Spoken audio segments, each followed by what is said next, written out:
Thank you very much. You may now be seated, unless you're in the back, because that's going to be a pretty bad view.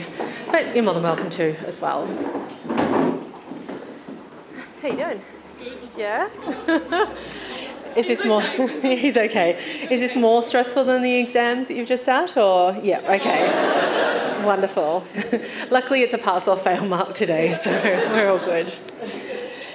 So good afternoon, friends and family, and welcome to the wedding of Maddy and Luke. My name is Precious Fawcett, and I'm duly authorised by law to solemnise marriages according to law. Today's ceremony is being held on the lands of the Wurundjeri people of the Kulin Nation. In acknowledging this land, we recognise the First Nations people of Australia's rich history, strength and resilience, and we pay our respects to their elders past and present. Today we are not conducting a traditional ceremony by the Indigenous definitions, but it is a ritual and a ceremony. Oh, Swan Street going proud. There we go. You don't get married on Swan Street without a little bit of revving in the background. It's car applause. So we do recognise that all cultures, in one way or another, have this type of ceremony, and that is by bringing people together to celebrate love, which is absolutely what we are here to do today. Luke and Maddy have always known, and I do mean always known, that they would one day be here together. It's why Maddy wasn't second-guessing if Luke was going to be proposing, because she knew it would happen one day when it was right, which just shows how much they are overachievers. Maddy has had one crush, one boyfriend, one fiancé, and in a few minutes, one husband. That's literally 100% strike rate, better than even Donald Bradman's batting average, and you can't get better than that in Australia. So while it might have seemed strange that they met the love of their life when they were just teenagers, I personally think it was the universe telling them that they were ready for their life to start immediately. So on that note, let's get down to it and get Paddington, Minerva and Gus's parents absolutely married. And to do that, I'd like to tell you their story. So Luke and Maddy met on a day that in any other year would not have been. They met playing a sport that isn't actually a sport. And the first message that Luke ever sent Maddy was one that I will not repeat here because of the double entendres, and I don't want anyone to fall off their seat. But it was about her beautiful, beautiful cat, Fat Kitty.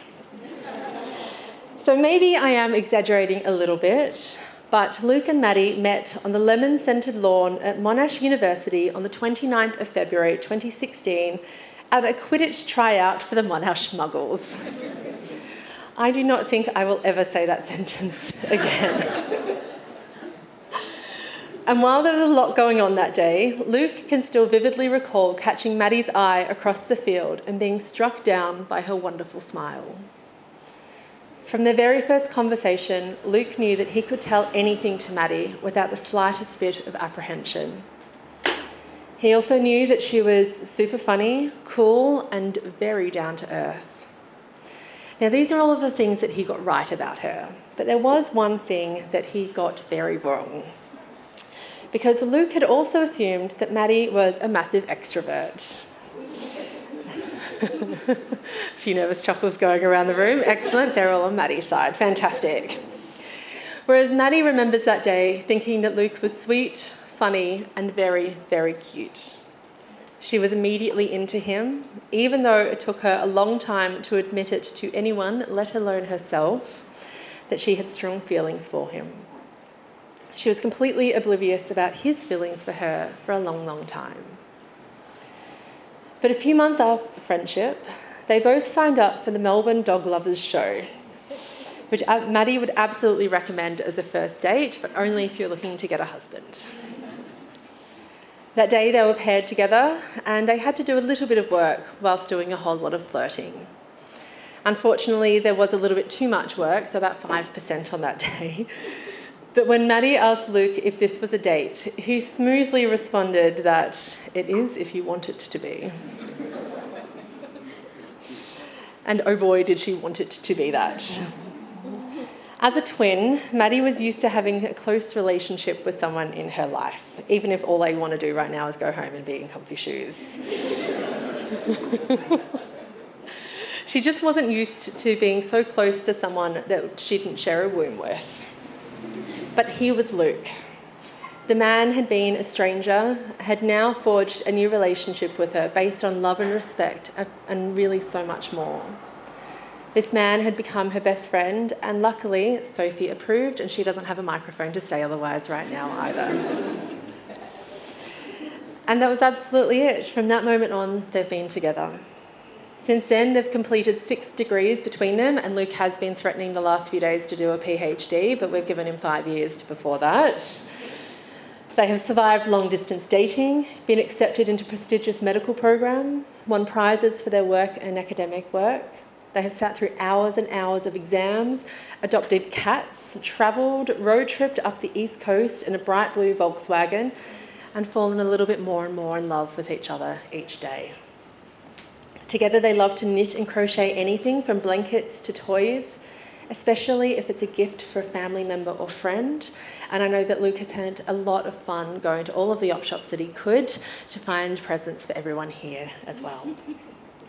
They love going around their neighbourhood pet spotting, and Maddy has even now devised a route that will optimise their chances of being able to pet the goodest of cats and dogs, because she is, above all, an overachiever. They love to cook the most simplest of meals through to extravagant recipes. They love exploring and going on little adventures and around the area to check out galleries, markets, parks, and the most random of attractions.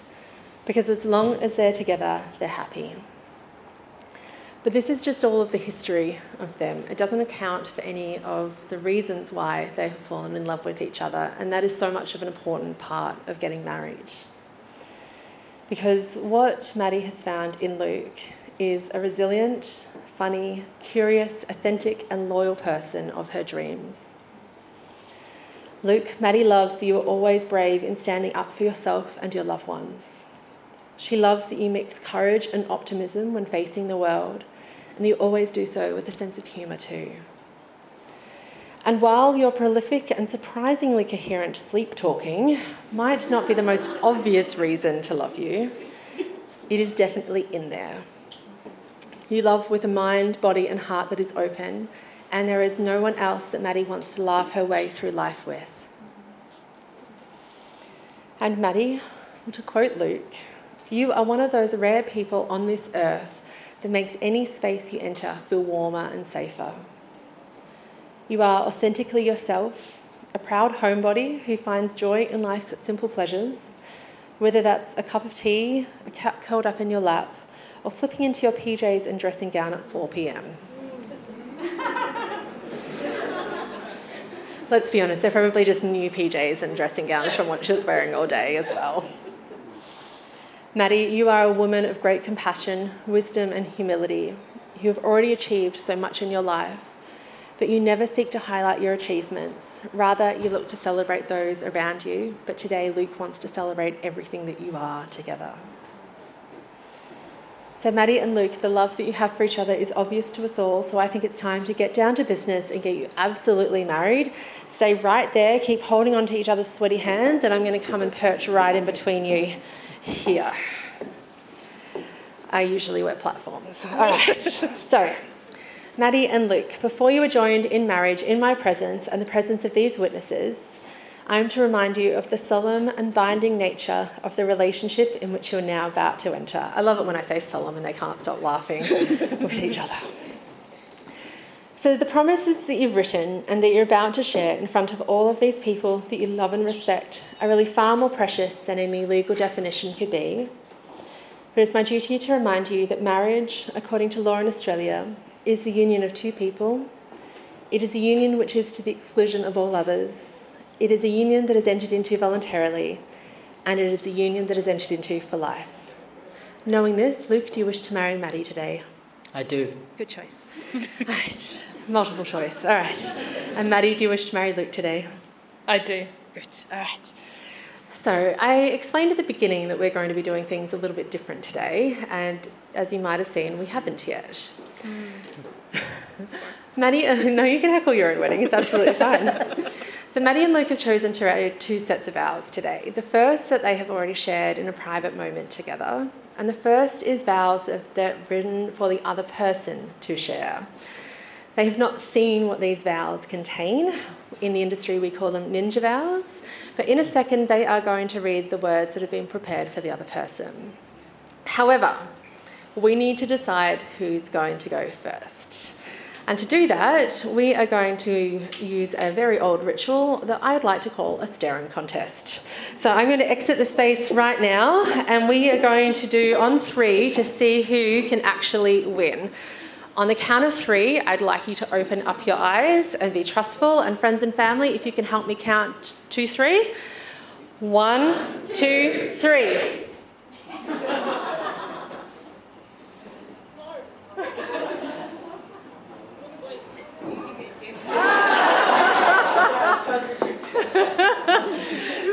Who won? Who got there first?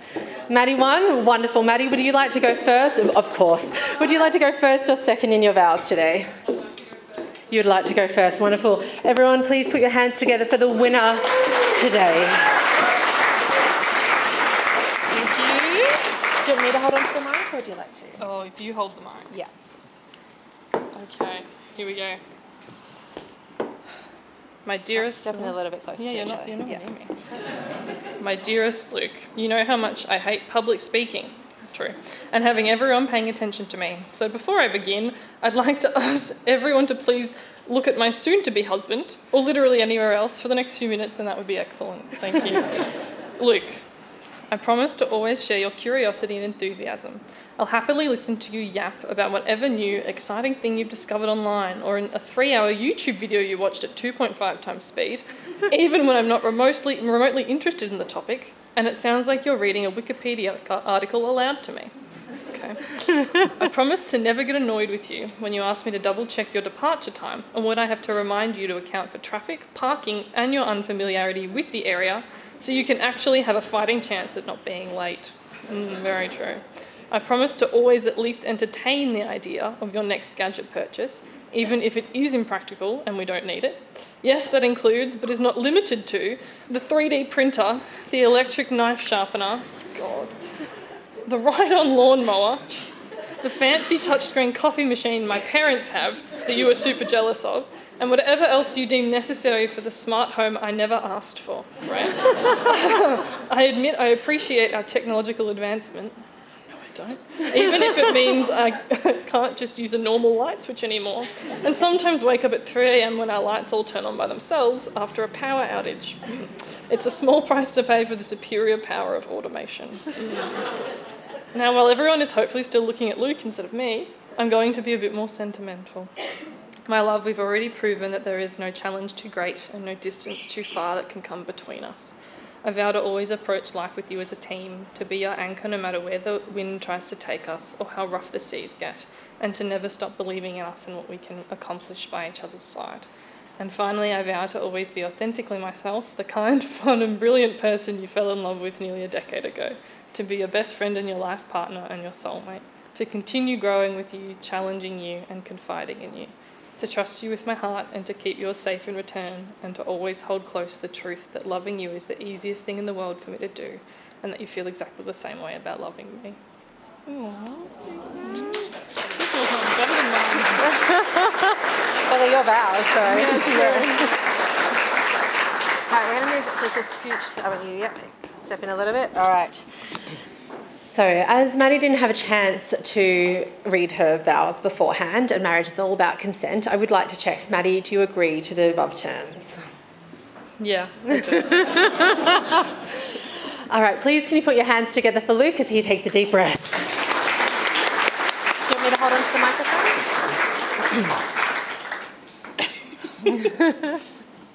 Thank you, they're ready. Thank you. Oh, yeah, that's right. Yeah. It is a truth universally acknowledged that I, a very much not single man, am in possession of a great fortune, my little family made up of Maddy, our 3 kitties so far, whomst I adore in equal measure, and I am certainly not in want of a wife. Maddy, I love you with all my heart, and I swear to you these promises. The promises I make today will remain forever unbroken. I promise to always make you a cup of tea when you ask, no matter what I am doing, and especially when you're sitting all snugly and reading a good book. And I want to make it known that this is of particular importance when you are in your dressing gown, or if there is a cat on your lap.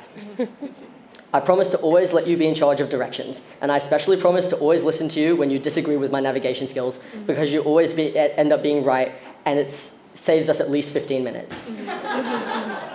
I promise I will always deal with the spiders that come into our house, ideally through relocation, with murder as a last resort. Yeah. But I will always need you to deal with the cockroaches, less mercifully. I promise to always listen to your worries and anxieties, even if they are a bit irrational, and even if it's the 10th time I've heard the same worry. I promise to always give you a big hug at the end of a long day, or a short day, or a medium day. Oh my God. And I promise to squeeze you extra tight, and to never be the first one to let go. I promise. Hold onto our hands. I promise to love you most ardently through all the mundane and joyful, and scary and exciting and challenging parts of life. I promise this love will only continue to grow and strengthen over our decades together, as we both know that it has over the past 9.5 years. Good job. You did it. All right. Put your hands together for Luke. You got through it all. How are you feeling? Good. Luke, do you agree to the terms as stated? I do. Wonderful. Okay.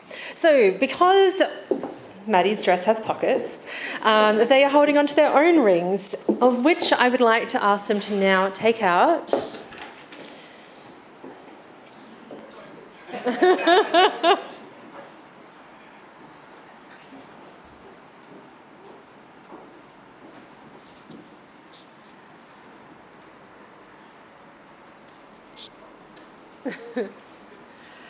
All right, once you have the rings out of the pockets, fantastic. You've put the little containers away. Yeah, fantastic. All right, Maddy, please can you place the ring on Luke's finger? Like a glove. And Luke, if you can please place the ring on Maddy's finger.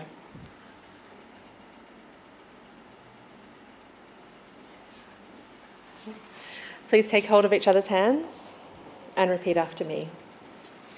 I call upon the persons here present to witness that I, Madeline Ann Kerr, take thee, Luke, to be my lawfully wedded husband. I call upon the persons here present to witness that I, Lucas James Powell, take thee, Maddy, to be my lawfully wedded wife. Friends and family, in front of us, Maddy and Luke have now taken their vows of marriage. Therefore, by the power vested in me, Maddy and Luke, I am delighted to pronounce that you are now married. You may now kiss each other.